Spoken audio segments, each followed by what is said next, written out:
हामी चाहिँ कति वर्ष पछाडि यसरी घुम्न पाइयो हामी त कति वर्ष नि पछाडि नि अब ल कति 6-7 वर्ष भयो होला हौ तिम्रो बाजे 15 वर्ष चाहिँ हो नि 15 वर्ष भयो भनेपछि अन्त कति भयो ल सम्झ न त जुग भन्यो तिमीलाई मैले भगाएको हैन तिम्रो आमाले मलाई झन्डै मार्नु भएको हैन अनि कति भागेर पनि पुराउनु गएको नि सीताले ओइ सीताले पुराउनु गएको भाउजूले त मलाई मारिहाल्नु नि झन्डै मार्नु भने के गर्नु त्यस्तै ला एल्सेल हुँदो रहेछ झन्डै मलाई त घर निकाल कुकुर उयो के भन्छ यत्रो भाडा लिएर पो आउनु भएको थियो क्या मम्मी त तिमीहरू कलेज गएको भनेर हैन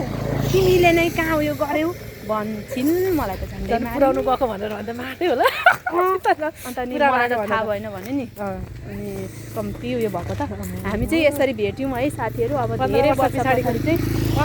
15 वर्ष पछाडि चाहिँ यसरी पहिले सँगै कलेज हिँडेको अब बे गरेपछि आफ्नो आफ्नो घर सम्हाल्दाखेरि यस्तो भयो होइन अन्त अनि के गर्नु त्यस्तै हो अन्त अनि त्यस्तो पर्दो रहेछ हौ आज चाहिँ विशेष यो के भन्छ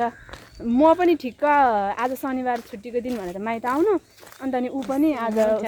के भन्छ थोरै त्यहाँ काम यसले आउँदाखेरि चाहिँ अब हाम्रो भेटघाट भएको अब हामी एकजना साथी हामी 3 जना चाहिँ एकदम बेस्टी थियौँ होइन अनि यो 3 जना बेस्टीमा 2 जना चाहिँ भेटेर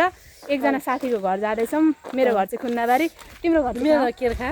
उनको घर चाहिँ केर्खा अनि एकजना चाहिँ अब माइत गाउँमै जस बे गरेर बसेकी छिन् अब उसको घरमा जाँदैछौँ हामी होइन अब उसले चाहिँ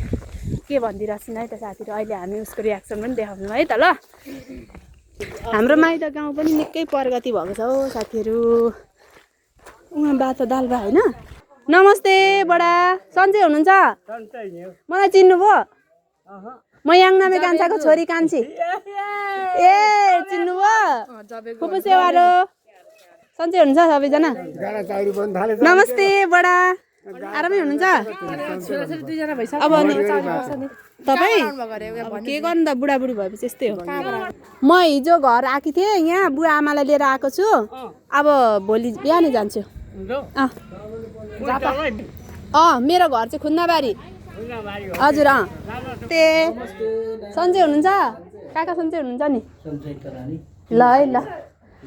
आज माइत गाउँ घुमेको हजुर तपाईँले चिन्नु भएन सेवारो फुपा एकदम ठिकठाक अनि देख्नु पर्यो नि त अनि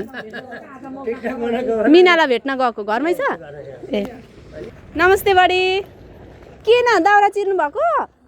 तपाईँ एक्लै हुनुहुन्छ